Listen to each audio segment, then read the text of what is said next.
आज विद्यार्थियों हम बात करने जा रहे हैं तृतीय क्रियाकलाप की। जी हाँ, कक्षा 12 के भूगोल विषय के छठा लेसन विश्व के संदर्भ वाली भूगोल की बात कर रहे हैं, जिसमें छठा लेसन है तृतीय क्रियाकलाप। अर्थात तृतीय क्रियाकलाप होता क्या है? तृतीय तृतीय क्रियाकलाप सेवा क्षेत्र से जुड़ा हुआ है, अर्थात जिस क्रियाओं के अंतर्गत भिन्न भिन्न प्रकार की सेवाएं सम्मिलित होती है वो तृतीय क्रियाकलाप कहलाता है। यानी इस तृतीय क्रियाकलाप को अपन सेवा क्षेत्र के नाम से भी जानते हैं। तो इसके इस सेवा क्षेत्र के नाम से भी जाना जाता है। क्यों? क्योंकि इस सेवा क्षेत्र के अंतर्गत भिन्न भिन्न प्रकार की सेवाएं शामिल होती हैं, जिसमें व्यापार और वाणिज्य हो गया, परिवहन शामिल हो गया, संचार शामिल हो गया तथा विभिन्न प्रकार की सेवाएं जिसमें उच्च स्तरीय सेवाएं और निम्न स्तरीय सेवाएं भी शामिल होते हैं। ये कार्य एक प्रशिक्षित अनुभवी लोगों के ऊपर निर्भर होता है, इसलिए ये कार्य बहुत ही दोनों कार्य जो थे उनसे भिन्न होता है, क्योंकि इसे पिंक कॉलर श्रमिक के नाम से भी जाना जाता है। इसके अंतर्गत भिन्न भिन्न प्रकार की सेवाएं प्रदान करने वाले लोगों को शामिल किया गया है। तो आइए जानते हैं एक सेवा क्षेत्र क्या होता है। तो सेवा क्षेत्र कहे या तृतीय क्रियाकलाप कहे, यानी कि प्राथमिक और क्रियाकलापों से ये बिल्कुल भिन्न होता है, या अपन ये कहे प्राथमिक और द्वितीय क्रियाकलापों में प्राथमिक और द्वितीय क्रियाकलापों को आपस में जोड़ने वाले जो कार्य होते हैं उन्हें अपन सेवा क्षेत्र कह सकते हैं, जिसमें वाणिज्य और व्यापार भी होता है। प्राथमिक क्षेत्र से वस्तुएं द्वितीय क्षेत्र में गई, द्वितीय क्षेत्र में तैयार वस्तुएं हुई और उसे बाजारों में बेच दिया गया, तो व्यापार हो गया। इसके अलावा यह अपन लिख कर बात कर रहे हैं कि इसके अंतर्गत सेवा क्षेत्र के अंतर्गत चार भागों को शामिल किया गया है। पहला इसमें आ जाता है व्यापार या वाणिज्य। दूसरा आ जाता है परिवहन। तीसरा आ जाता है संचार और चौथा आ जाता है इसमें सेवाएं। यानी इस तृतीय क्रियाकलाप के अंतर्गत अपन इन चार बिंदुओं का अध्ययन करने जा रहे हैं। अब चार बिंदु होते क्या हैं, सेवा क्षेत्र में किस प्रकार से इनको शामिल किया गया है, यानी प्राथमिक और द्वितीय क्रियाओं में आपस में तालमेल बिठाने के लिए और उन्हें और गति प्रदान करने के लिए अपन सेवा क्षेत्र का कार्य करते हैं। अब किस प्रकार से कार्य करते हैं, जैसे व्यापार और वाणिज्य है, यानी प्राथमिक क्षेत्र से कच्चा माल लिया, द्वितीय क्षेत्र यानी उद्योगों में आया, वहां से वस्तुएं जब निर्मित हुई तो उपभोक्ताओं तक पहुंचाएगी, तो वो किसके माध्यम से पहुंचाएगी? व्यापार के माध्यम से पहुंचाएगी। तो प्राथमिक और द्वितीय क्रियाओं को गति देने के लिए इस तृतीय क्रियाकलाप का प्रयोग किया जाता है, जिसमें एक नंबर पे आ जाता है व्यापार या वाणिज्य। दूसरा है परिवहन, यानी कच्चे माल वाले क्षेत्रों में और उद्योगों तक को जोड़ने का कार्य करता है यह परिवहन। कच्चा माल उद्योगों में लाएगा, उद्योगों से तैयार माल को बाजारों तक पहुंचाने का कार्य करेगा। तो परिवहन भी क्या कर रहा है? लोगों की सेवाएं कर रहा है। संचार, यह संचार प्राथमिक और द्वितीय क्रियाकलापों में आपस में तालमेल बिठाने के लिए, विचार विमर्श करने के लिए इसका प्रयोग किया जाता है। और फिर आ जाता है सेवाएं। सेवा में दो प्रकार की सेवाएं मानी जाती है, उच्च स्तरीय और निम्न स्तरीय सेवाएं, जो भिन्न भिन्न प्रकार के लोगों की जरूरत की चीजों को पूरा करने के काम में लिया जाता है, तो वो क्या आ जाता है? सेवाओं में शामिल करते हैं। अब आइए देखते हैं इसमें होता क्या है, कि व्यापार क्या होता है। व्यापार यानी विभिन्न प्रकार की वस्तुओं और सेवाओं का आदान प्रदान ही व्यापार कहलाता है। आज अपन विभिन्न प्रकार की सेवाएं प्रदान कर रहे हैं, विभिन्न प्रकार की वस्तुओं का आदान प्रदान कर रहे हैं, वही व्यापार कहलाता है। और व्यापार क्यों करते हैं?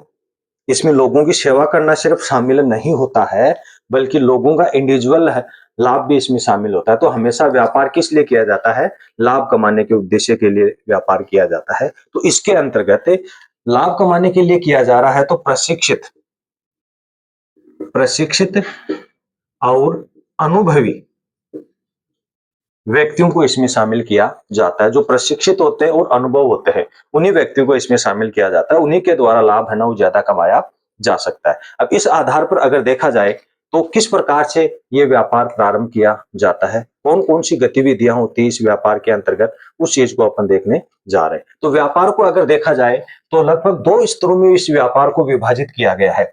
एक तो आ जाता है ग्रामीण व्यापारिक केंद्र, ग्रामीण व्यापारिक केंद्र, यानी अपन ये कह सकते हैं कि ग्रामीण क्षेत्रों के अंतर्गत जो भिन्न भिन्न प्रकार की व्यापारिक गतिविधियां की जाती है वो ग्रामीण व्यापारिक केंद्र कहलाते हैं। यानी ग्रामीण क्षेत्रों के अंदर लोगों की विभिन्न प्रकार की आवश्यकताओं की पूर्ति के लिए भिन्न-भिन्न प्रकार की वस्तुएँ और सेवाएँ उपलब्ध करवाई जाती हैं, उसे ग्रामीण व्यापारिक केंद्र कहा जाता है। क्योंकि ये केंद्र ग्राम व्यापार का जो केंद्र है, ग्रामीण क्षेत्रों के विकास के लिए तैयार किया जाता है, ग्रामीण क्षेत्रों के विकास के लिए ये केंद्र बनाया गया है। इसमें अपन देखेंगे ग्रामीण केंद्रों में भी अलग-अलग स्थितियाँ होती हैं, इसमें एक आता है आवधिक बाजार। आवधिक बाजार केंद्र। अब आवधिक बाजार केंद्र होता क्या है? बहुत ही इंपॉर्टेंट चीज आ जाती है ये आवधिक बाजार केंद्र। तो आवधिक बाजार केंद्र होता क्या है? देखो, ग्रामीण क्षेत्र ऐसे होते हैं जो दूर-दूर बिखरी हुई अवस्था में होते हैं।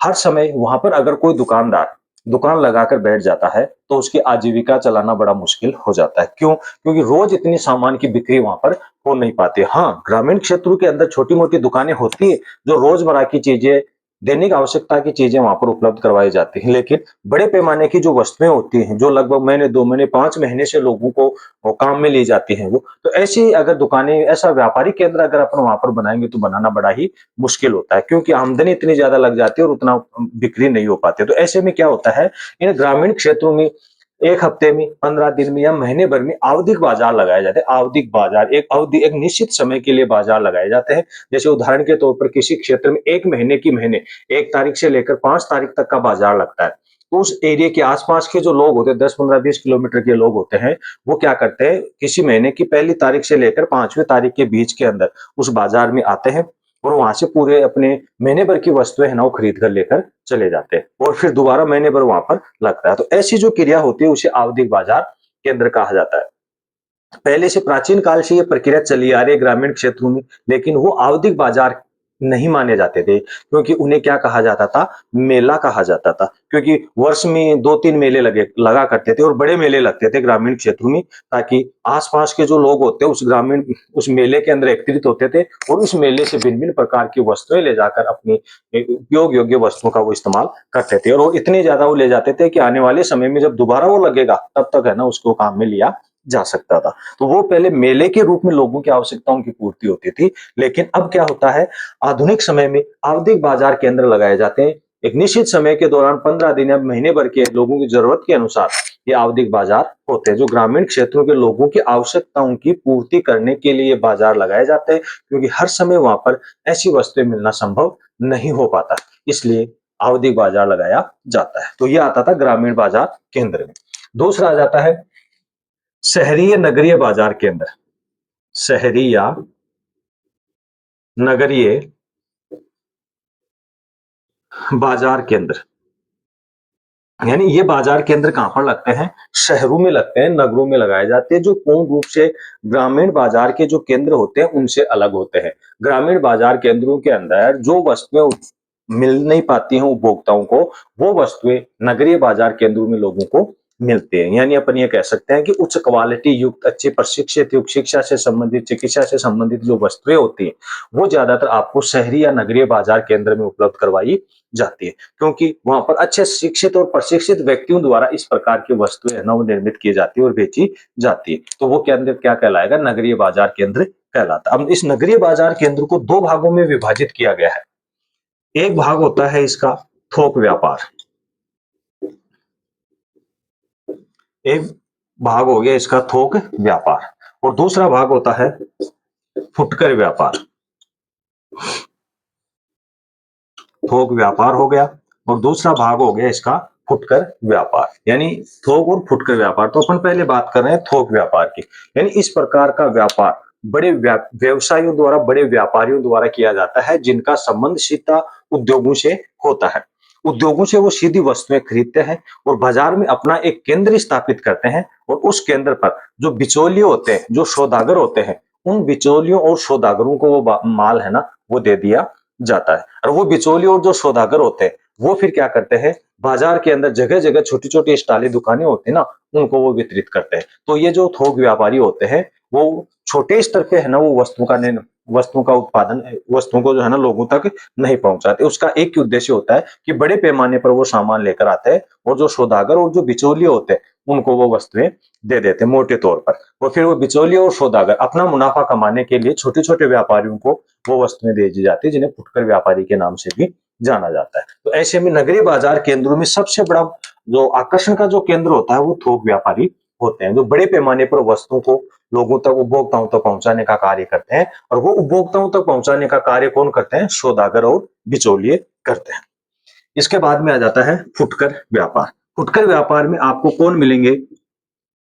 रेहड़ी वाले, फेरी वाले, छोटी दुकानें वाले जो होते हैं, छोटी दुकानें वाले जो व्यक्ति होते हैं वो फुटकर व्यापारियों की श्रेणी में आते हैं। ये व्यापारी क्या करते हैं सॉरी, ये व्यापारी क्या करते हैं कि जो ये थोक व्यापारी थे, जो बिचौलिए थे, बिचौलिए या जो सौदागर थे,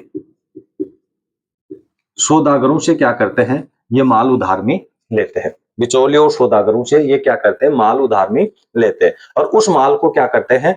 उधार में लेंगे और उस माल को क्या करेंगे? घर घर जाकर रेहड़ी फेरी वाले गली गली में, मोहल्ले मोहल्ले में चक्कर लगाएंगे, आवाज लगाएंगे और उन वस्तुओं को क्या करेंगे? घर घर जाकर जो है ना वो बेच देंगे। तो ये फुटकर व्यापारी बिचौलियों की पूंजी से, बिचौलियों की राशि से अपना व्यापार चलाते हैं। उनसे उधार में लेकर आते हैं, उनको गली गली, मोहल्ले मोहल्ले में फेरी लगाकर बेच कर आते हैं और उनसे जो इनकम होती है वो सौदागरों द्वारा लिए गए उधार चुका देते हैं और उसके बीच का जो मुनाफा होता है वो अपने आप रख लेते हैं। तो इस प्रकार से फुटकर व्यापारी जो होते हैं ना, छोटे छोटे टुकड़ों टुकड़ों में इन वस्तुओं को बेचते हैं और सौदागरों से भारी मात्रा में वस्तुओं को खरीदते हैं। तो इस प्रकार से ये व्यापारिक और वाणिज्यिक गतिविधियां थी, किस प्रकार से तृतीय क्षेत्र में आते हैं। इससे ज्यादा पिंक कॉलर श्रमिक के नाम से भी जाना जाता है। जो तृतीय क्रियाकलाप करने वाले जो लोग हैं वो पिंक कॉलर श्रमिक के नाम से भी इन्हें जाना जाता है।